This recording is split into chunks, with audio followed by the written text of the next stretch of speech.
I think that now brands realize that good acquisition helps retention and good retention helps acquisition. If you acquire the right customers, retention becomes a lot easier. And if you get your retention right and turn customers into loyal customers and advocates, your acquisition becomes easier.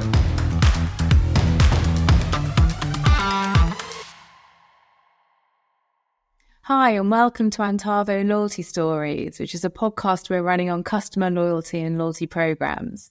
I'm Michelle Ellicott-Taylor, and I head up the global partnership team at Antavo. And we are a technology vendor that powers loyalty programs all over the world. We work with various businesses such as KFC, Benefit Cosmetics, BMW, on all sorts of global campaigns. And we're very excited to have you here with us today. In this podcast series called Loyalty Stories, we're interviewing key experts in this region to talk about trends in the loyalty space. And today's expert is Gianfranco. Welcome, Gianfranco. Thank you, Michelle. Nice to see you again after all these years. It is really great to be reacquainted with an old pal, stroke work colleague from over 10 years ago. So thank you very much for joining us today. Pleasure. Looking forward to seeing all the content you've got to share with us. But before we get started, would you like to give yourself a quick introduction? Yeah, great. Thank you. Thank you for that. Thank you for having me again. I guess I should start with an apology. You're probably expecting someone to have a slightly more Italian accent than me with a name like Gianfranco Cuzziol. You trust me, I do have Italian heritage. So I've been fortunate. I've been in this space, the CRM data loyalty space, for about 20, 25 years now. The majority of that time has been agency side, working across a variety of different agencies, working with brands such as BMW, Disney, EasyJet, Compare the Market, mainly in the UK. I had the pleasure of working with Michelle when I was tech side, and that was, as Michelle said, that was about 10 years ago now. And then, fortunately, about 5 years ago, I had the opportunity to move brand side. So I got to work with the Natura & Co group, which when I joined included 4 iconic brands: Aesop, The Body Shop, Avon International, and Natura in Latin America. So I was global head of CRM at Aesop for a couple of years, went to work at Group, so looking after CRM and personalization and loyalty across those 4 brands.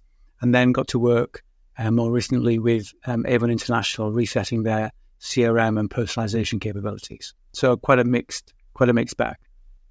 Oh, that's great. You've got some really nice brands that you work with there. I love it. Yeah, I've been really lucky. Yeah. But moving brand side, you get the opportunity to, it's a bit of a Wizard of Oz moment when you reveal, in reality, all the hard work that goes on behind what makes a brand so distinctive in the marketplace. Yeah, and hopefully we'll get to hear a little bit more about that later on. But I guess to get started, and something that everyone gets excited about when they're hearing from experts in this field, is I'd like to ask you about your favourite loyalty program. Like, what's had a really big impact on you, brand side, and why? So I think I'm gonna be a little bit naughty and talk about 2, which are probably at the opposite ends of the scale in terms of size and complexity. At one end, there's a lovely skincare, body care, home care brand out of Margate in the UK called Hakel's. And they're all about sustainability and working with the local community. All of their products are sea-based, so seaweed. So, for example, seaweed soaps and seaweed face washes. I actually subscribe to their innovation subscription box. So once a month, I pay them some money. I have no idea what's going to appear in the subscription box. But once a month, I get a full-size product and 2 or 3 products that none of the regular customers get to see. It's always a surprise and delight moment. But as part of that loyalty piece, I get a 15% discount on their normal products online or in store. But they do a great thing because they have a sense of community and want to protect our oceans and sea environments. So if you live within walking distance of their store in Margate, you get a discount because they want to be part of the community. If you actually clear a beach or spend some time picking litter from a beach, tag that on social media, they'll actually reward you with a 40% discount. If you take bottles or packaging in to recycle, again, they give you a discount for that. So they're trying to create that sense of community and loyalty that's based around much more than just getting you to spend more money with them. That's really nice, actually. I guess that's linking in with, the community side, but also the sustainability. 100%. Yeah. It's really lovely brand. Yeah. And at the other end of the scale, not to everyone's taste, but some of the stuff that the supermarkets are doing, in particular the likes of Tesco with their club card. I remember seeing a stat the other day that 21 million households in the UK have access to a club card, and 14 million of those have now used that digitally. But the way that they collect data and their ability to use that loyalty data across all of their retail touch points, whether that be digital or physical in store, I think it sets the standard in terms of how you can really use loyalty data across all of your programs. So they're making sure that loyalty doesn't just sit there in one part of the business, but actually forms part of your overall brand strategy, how it works into your life cycle or CRM programs. I think that's a really good example of how you can work with that loyalty data. Yeah, and those stats there, with the number of households, that's huge, isn't it? And the amount of them using it digitally now. It is. I mean, you obviously sometimes you need to take these stats with a pinch of salt. I mean, I have a Tesco club card, but I probably actually only use it once a year, because when I go on holiday, I know that there's a particular Tesco's that will deliver to that property that we rent sometimes. But I do have access to that card. Yeah. Okay, so user experience firsthand. 100%. Cool. And then from thinking about brands that you've actually worked with, who would you say is one that really sticks in your head for something clever that they've done? Well, so I think the example I'd like to give is twofold. Again, when I was at the Natura & Co. So with Aesop, it was about when we started to think about loyalty. You're not going to like this answer, but we overtly decided not to have an overt points make prizes loyalty program that everyone could see out there in the marketplace. Obviously, we were doing points behind the scenes, but we wanted to try and understand the real behaviours that we wanted to recognise and reward in some way. But it was more around recognition, really. So we looked at what was important to the brand, and for the brand, what was important was actually not so much how much you spent with us on a yearly basis, but the tenure of your business with us. So you may be a customer of ours for 5-10 years, and that to a certain extent was more important to us than if you spent lots of times over the last 2 years. Tenure was really important for us, so we wanted to reward that. And we started to think about actually how we might reward things like particular product loyalty. So we had customers who were very loyal to a particular product. It was the parsley seed antioxidant serum. So how could you reward those customer segments? And we did a very simple thing, which is, we've talked about doing these things in many brands for years and years, but it was, when we reformulated the product, those customers that we saw had been buying that product for 5-10 years, they were invited in to give feedback on the new formulation. They told us about how it was applied, how it was working. We took that on board in terms of how we changed the how-to guides. And they were obviously the first customers who we made the product available to. And they were the first customers who had an opportunity to have a digital or physical consultation with one of our retail consultants so that they could work through how to apply that and blend it in with their other parts of their routine. And then I think the Love Your Body Club at the Body Shop is a great example, if only because, yes, we think about loyalty programs and the way that they impact customer lifetime value and net promoter scores and advocacy.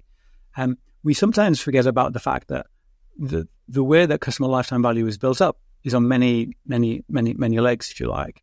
And, So the Body Shops program, we were able to prove that actually the level of product discounts or the number of promotions we had to give customers could be reduced by effectively using loyalty program data. So I think that they're two really nice examples of the way that brands that I've worked with recently have really thought about loyalty in slightly different ways, but very applicable to the individual brands. Yeah, and you're saying about thinking about that in a slightly different way. So what would you say over the last, 12 months, what have been the changes that you've seen in the loyalty industry? So I think that, we don't like to talk about the pandemic anymore, but I think that what the pandemic did for a lot of brands was re-emphasize the need to think about existing customers, right? And we've been talking about this since we worked together 10 plus years ago. But for some reason, the COVID pandemic accelerated that thinking. We have to think more about existing customers, if only because we've known this for years, but it is more expensive to acquire new customers. So placing more emphasis on existing customers makes a lot of financial sense. So that there's a lot more emphasis around how we do that. And I think that hence loyalty programs in whatever guise have been more important and been brought to the fore in terms of conversations at C-suite. I think there's been a definite shift, again, an acceleration of this move away from earn and burn programs to much more affinity, community-based programs. Now, I'm not in the camp that says one is better than the other, because I think that each has a place depending on your brand values, your customers, what you're trying to do with your customers, and actually you don't have to have one or the other. You can sit in the middle, and at the moment, Tesco's, Sainsbury's, Asda are doing really well because they're using their loyalty program to understand which of their households should be getting offers because they need that help during these tough economic times. Whereas more luxury brands or brands that have more of a sense of community, so the likes of Aesop or Burberry or Boss or Adidas, for example, it's much more around community. So I think that there's been that slight shift or an emphasis on the affinity piece of loyalty. And obviously, because the majority of my life has been spent in the CRM and personalization space, so I think that the way that we are now able to use data much more effectively to deliver really, I'm not going to use the word necessarily personalized, but relevant and tailored communications, offers, experiences has really accelerated again over the last 12 to 24 months because 2-3 things really. I think one is, 10 years ago, you could legitimately say it's really difficult for me to get data from one part of the business to the other and to get my technology to work correctly. I think those days are gone now. I think it's a lot easier to do that, and plugging in a loyalty platform as well is a lot easier than it used to be.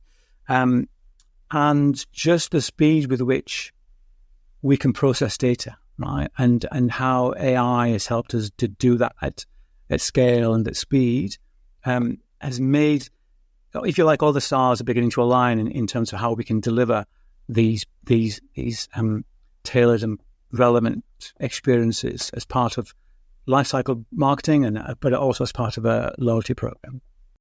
Yeah, I think what you said there about the changes in regard to the focus on acquisition and retention, businesses are understanding it's very important to focus time and effort into looking after the customer that you have. Yeah, and I think, again, because I've had the opportunity to work agency side across a lot of different brands, I think that, again, 5-10 years ago, acquisition teams and retention teams didn't necessarily talk to each other. But I think now that as acquisition and retention work closer together, and sometimes they're under one banner of the head of growth, right, or chief growth officer. I think that now brands realize that good acquisition helps retention and good retention helps acquisition, right? Because if you're acquiring the right customers in the right way, and the loyalty program might be the way of, as one of the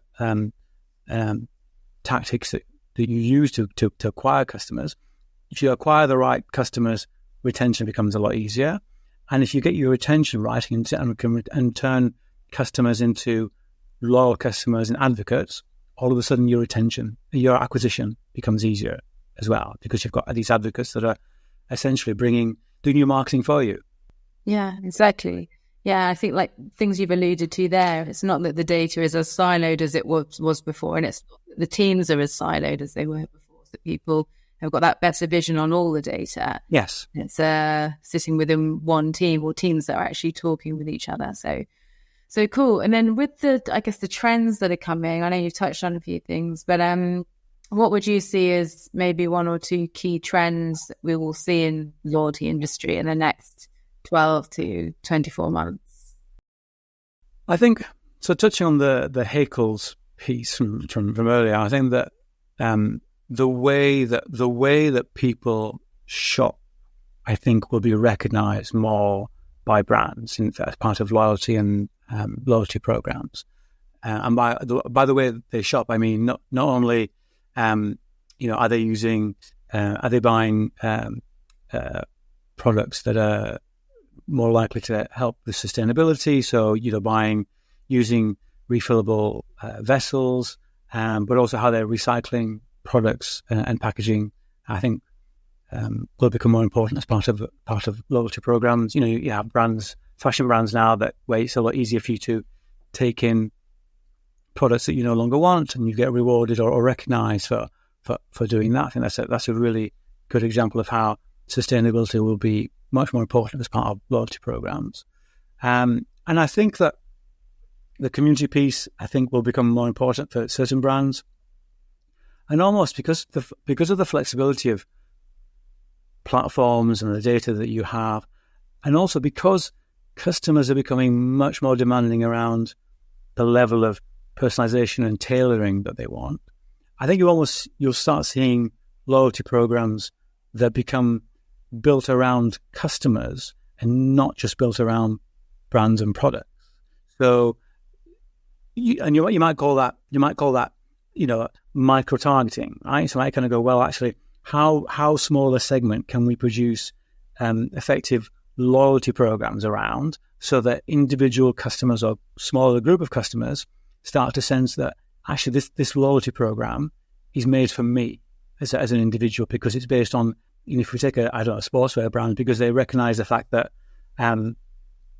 I cycle wearing their products, or I rock climb using their products. So I think that will become much more prevalent over the next few years. And again, building on that data and AI perspective, the speed with which we can do this across all touch points, right? So this idea of, and we've talked about this for a long time now, but this omni-channel piece, however you might want to define omni-channel, but I think that delivering loyalty programs, delivering personalization across whatever channel a customer is touching the brand on will become more prevalent. And I'm saying touching the brand because customers are not always buying from you, right? So I think loyalty is about how we understand, yes, getting a customer to buy from you is important, but there are other value exchanges, right? So we want customers to engage with our content. We want customers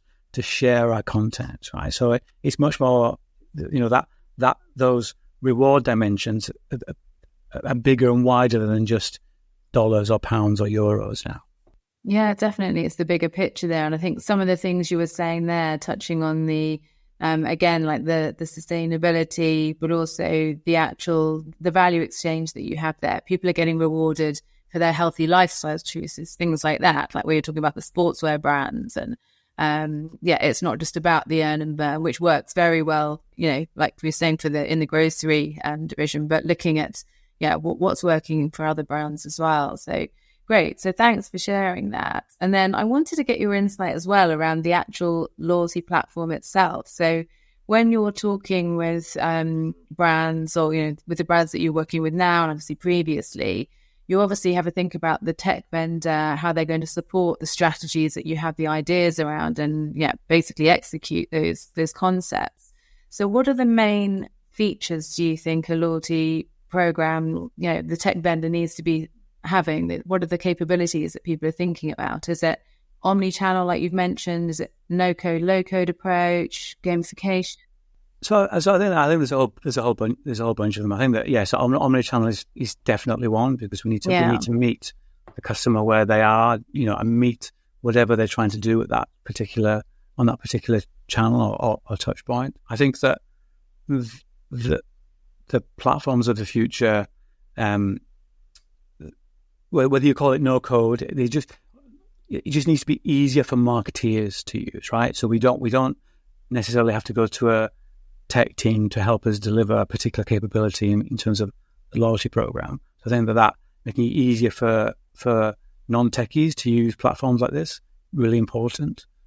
Understanding customer psyche, right? So understanding that, where does gamification play a part of this, right? And gamification can take many forms. Some more cheesy than others, but I think that sense of gamification and, whether it's part of a leaderboard or spin a wheel or collecting points to make prizes or to get to the next tier, I think that's still going to be important, because I think as well, one of the things that we need to understand is that customers sometimes want to be entertained, right? So as they're doing something, it's nice that, yes, sometimes we want a frictionless process, but if we can have fun shopping or fun researching a product or fun in terms of how we become advocates to a brand, I think that just adds to our love of the brand, really. Sustainability focus we've talked about. I think that'll become even more important.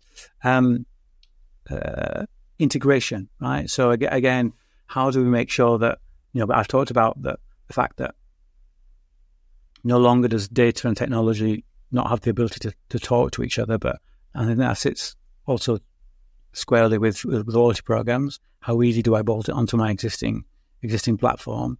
And then again, just playing to what's important to customers now. I think that this idea of we've all talked about the personalization privacy paradox, right? So actually, how do the loyalty platforms ensure that customers feel that their data is safe, and that we're transparent in how we're collecting data and using data to drive loyalty, recognition, personalization programs? Okay.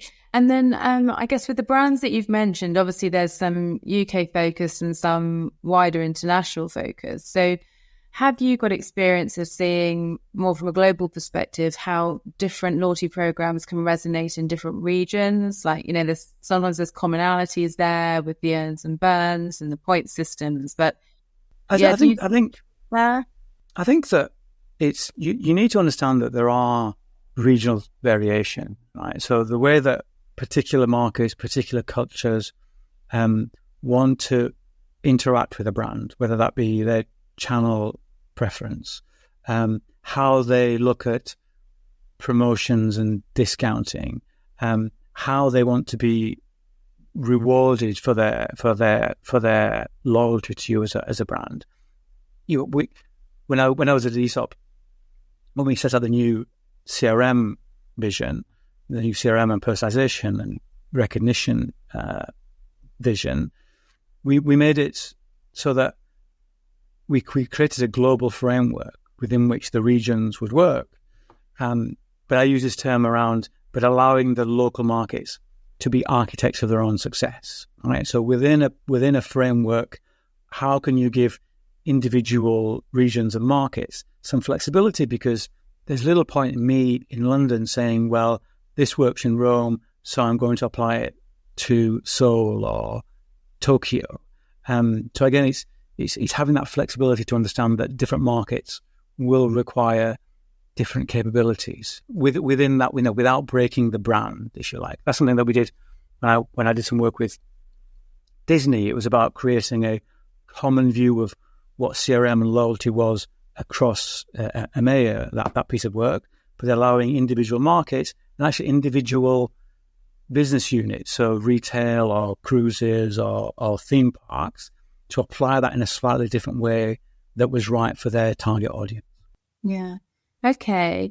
And I guess following on from that, talking about the assignments that you're working on. So I guess seeing it from the bigger picture, like where you are now, but obviously with what you've been doing over the last 10 plus years, are you seeing that there's been a change with who's involved with driving the loyalty assignments? Like, is it all coming still from the marketing division, or like we were talking about earlier, with teams being less siloed?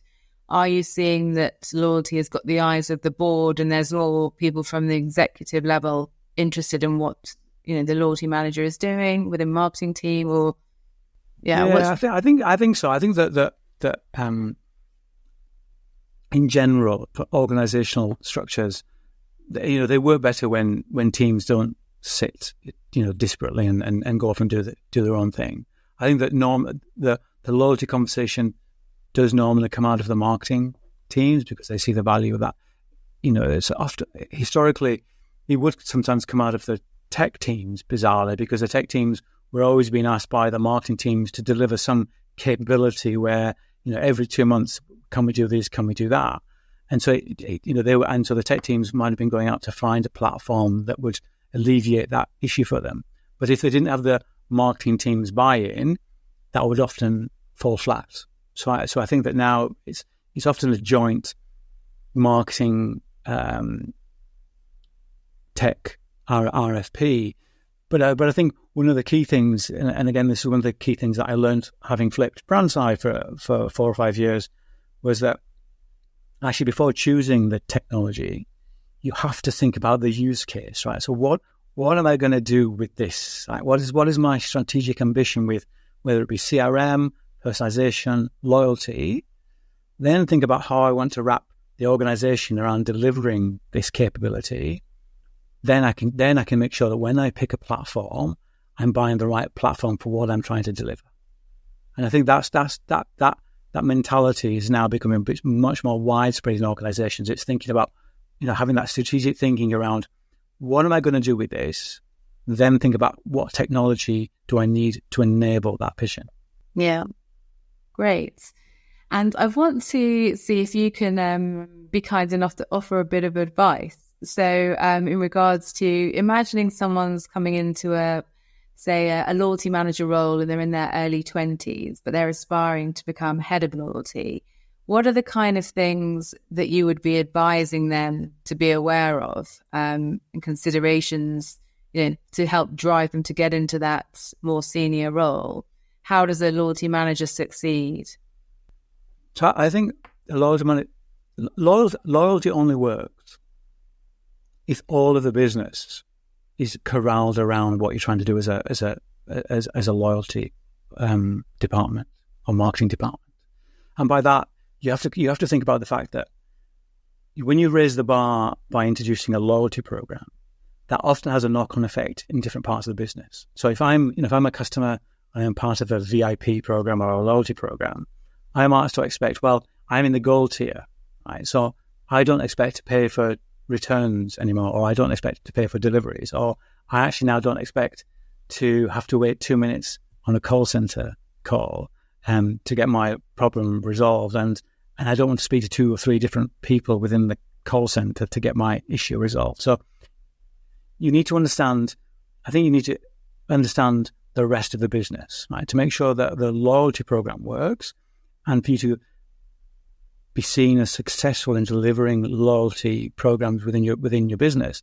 You need to understand the different parts of the business, their capabilities, and what they perceive loyalty to be all about as well. So if you can bring the rest of the business along with your thinking, I think the implementation becomes a lot easier, and the capabilities required across the business become much more well understood, and you've got more chance of the loyalty program being a success. Yeah, great. Well, it's almost time for us to wrap up, but I know you mentioned... I know it goes really quickly, doesn't it? I'm sure there's way more you and I can be talking about, so hopefully there'll be a second series of this. But I just wanted to, as a final question, you've already actually touched on some surprises and surprise and delights, but is there something that's, in the last 12 months in Lodgy has really surprised you? Some people are saying to me that they haven't really seen anything that's been a wow factor in the last 12 to 18 months because there's people still in adoption phase. But I'm interested to see, is there something that's really stood out to you? Well, I'll give you an example that I still want brands to aspire to. So I have a favorite Italian restaurant, part of the chain. Yeah. I'm not going to mention it, but I've been there on several occasions. They make a really good lasagna, almost as good as my mother's lasagna, not quite as good. And I walked past there one afternoon, just after lunch. And the general manager in the store was in the window, saw me walking past, came to the door and asked me to come in to share a limoncello with him, right? Which mid-afternoon is probably not a good idea to have a limoncello, because I ended up having 3 limoncellos. But it's that level of surprise and delight, right, where I wasn't actually planning on going into that store. In fact, I didn't have a meal there when I went in, but the fact that he recognized me as an individual, that I'd been there a few times, and he made the effort just to come out and say hi and to bring me in for a free drink. Yeah, I think that's where we want to get to with loyalty programs, which is, what are those real surprise and delight moments that you can think, wow, that's amazing. I really love that. I haven't seen too many of those. I've seen some evolution in the way that some brands are using data to recognize me as an individual, but nothing really that blows my mind in that sense. Okay. Perhaps I'm asking too much. I don't know.